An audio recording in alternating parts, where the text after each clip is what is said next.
여러분 반갑습니다. 오늘은 애통 가운데 심판하시는 하나님 두 번째 시간으로 창세기 6장 8절에서 22절을 보겠습니다. 그러나 노아만은 주님께 은혜를 입었다. 노아의 역사는 이러하다. 노아는 그 당대에 의롭고 흠이 없는 사람이었다. 노아는 하나님과 동행하는 사람이었다. 노아는 셈과 함과 야벳 이렇게 세 아들을 두었다. 하나님이 보시니 세상이 썩었고 무법천지가 되어 있었다. 하나님이 땅을 보시니 썩어 있었다. 살과 피를 지니고 땅 위에서 사는 모든 사람들의 삶이 속속들이 썩어 있었다.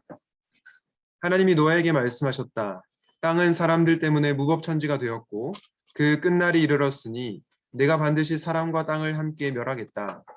너는 잣나무로 방주 한 척을 만들어라. 방주 안에 방을 여러 칸 만들고 역청을 안팎에 칠하여라. 그 방주는 이렇게 만들어라. 길이는 300자, 너비는 50자, 높이는 30자로 하고 그 방주에는 지붕을 만들되 한 자 치켜 올려서 덮고 방주의 옆쪽에는 출입문을 내고 위층과 가운데층과 아래층으로 나누어서 세 층으로 만들어라. 내가 이제 땅 위에 홍수를 일으켜서 하늘 아래에서 살아 숨쉬는 살과 피를 지닌 모든 것을 쓸어 없앨 터이니 땅에 있는 것들은 모두 죽을 것이다. 그러나 너하고는 내가 직접 언약을 세우겠다. 너는 아들들과 아내와 며느리들을 모두 데리고 방주로 들어가거라. 살과 피를 지닌 모든 짐승도 수컷과 암컷으로 한 쌍씩 방주로 데리고 들어가서 너와 함께 살아남게 하여라. 새도 그 종류대로 집짐승도 그 종류대로 땅에 기어다니는 온갖 길짐승도 그 종류대로 모두 2마리씩 너에게로 올 터이니 살아남게 하여라. 그리고 너는 먹을 수 있는 모든 먹거리를 가져다가 쌓아두어라. 이것은 너와 함께 있는 사람들과 짐승들의 먹거리가 될 것이다. 노아는 하나님이 명하신 대로 다 하였다. 꼭 그대로 하였다.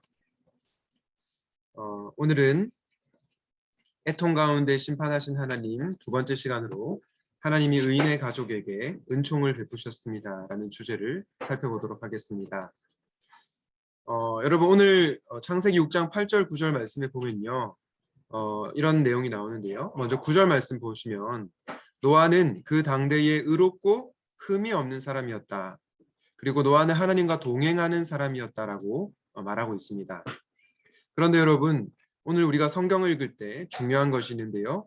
바로 이 의롭고 흠이 없는 사람이었다. 그 전에 어떤 내용이 나오는가 하는 것입니다. 9절 바로 앞절에 보니까 8절에 노아만은 주님께 은혜를 입었다라고 얘기하고 있습니다. 노아가 의로운 사람이었다라고 말하기 전에 은혜를 입었다는 표현이 먼저 나오는 거죠. 이것을 통해서 우리는 은혜가 먼저라는 것을 알 수 있습니다. 주님의 은혜가 이 사람의 어떠함보다 훨씬 더 앞선다는 것이죠. 노아가 당시 사람들보다 의로웠고 또 흠이 없는 사람이었던 것은 맞지만 그 역시 죄인이었습니다. 노아에게도 주님의 은혜가 필요했던 거죠.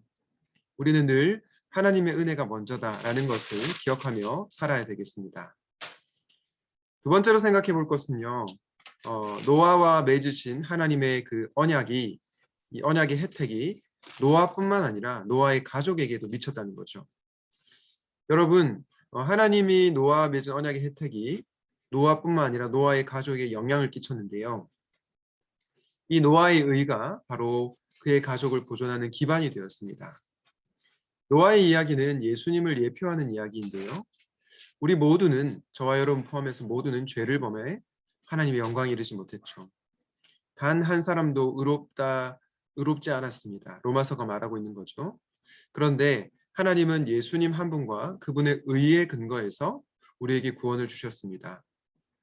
노아의 가족이 노아에게 속해서 구원을 받은 것처럼 우리는 예수님께 속해서 구원을 받습니다. 언약의 혜택이 노아 개인뿐만 아니라 가족에게 흘러갔듯이 이 구원의 은혜가 저와 여러분에게 예수님을 통하여 흘러간다는 것을 기억하시면 좋겠습니다. 오늘 본문을 통해서 한 가지 또 생각해 보고 싶은 것은요. 노아의 구원이 이 창세기 6장에 나타난 구원이 심판을 통한 구원이라는 것입니다. 하나님의 말씀을 믿지 않는 모든 사람들 어떻게 됐습니까? 물이 불어나자 물에 빠지게 되었죠. 그러나 노아와 그의 가족은 떠올려져서 구원을 받게 되었습니다. 심판의 물이 노아를 구원한 것이죠. 베드로전서 3장 20절 이렇게 말씀합니다. 전에 노아의 날 방주를 준비할 동안 하나님이 오래 참고 기다리실 때에 방주에서 물로 말미암아 구원을 얻은 자가 몇 명뿐이니 겨우 8명이라.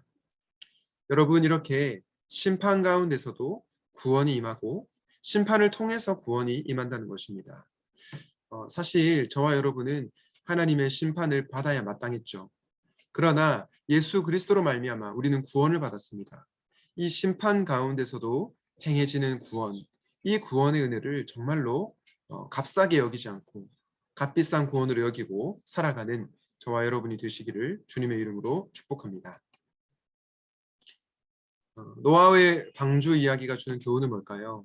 결론적으로 낸시 거스리의 말을 인용하고 싶은데요. 이렇게 얘기합니다. 노아의 방주 이야기는 하나님과 떨어져 살기를 고집하는 사람에게 무슨 일이 일어날지 소리 높여 경고합니다. 심판을 경고하는 거죠. 우리에게 유일한 소망이 있는 것은 무엇입니까?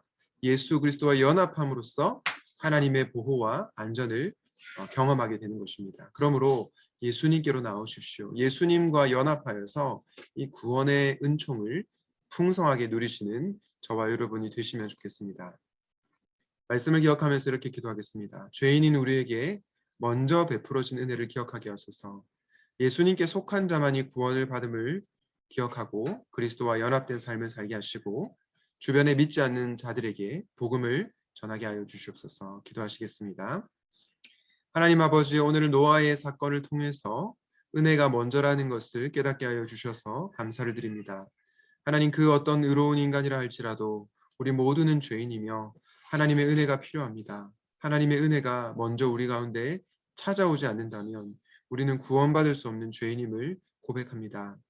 하나님 아버지, 노아의 그 의로 말미암아 노아의 가족이 살아났듯이 예수 그리스도로 말미암아 예수님을 믿는 자들이 구원을 받는다는 것 얼마나 감사한 일인지요. 우리가 그 은혜에 감사하며 날마다 살아가게 하여 주시옵소서. 아버지 하나님, 또한 기도합니다. 우리 주변에 여전히 믿지 않아서 하나님 앞으로 나아오지 않는 영혼들이 있습니다. 주님, 정말로 그들을 불쌍히 여기는 마음을 허락하여 주시옵시고 긍휼한 마음으로 예수 그리스도의 복음을 전하는 저희가 되게 하여 주시옵소서. 모든 것을 주님께 의탁하고 예수 그리스도의 이름으로 기도하였습니다. 아멘.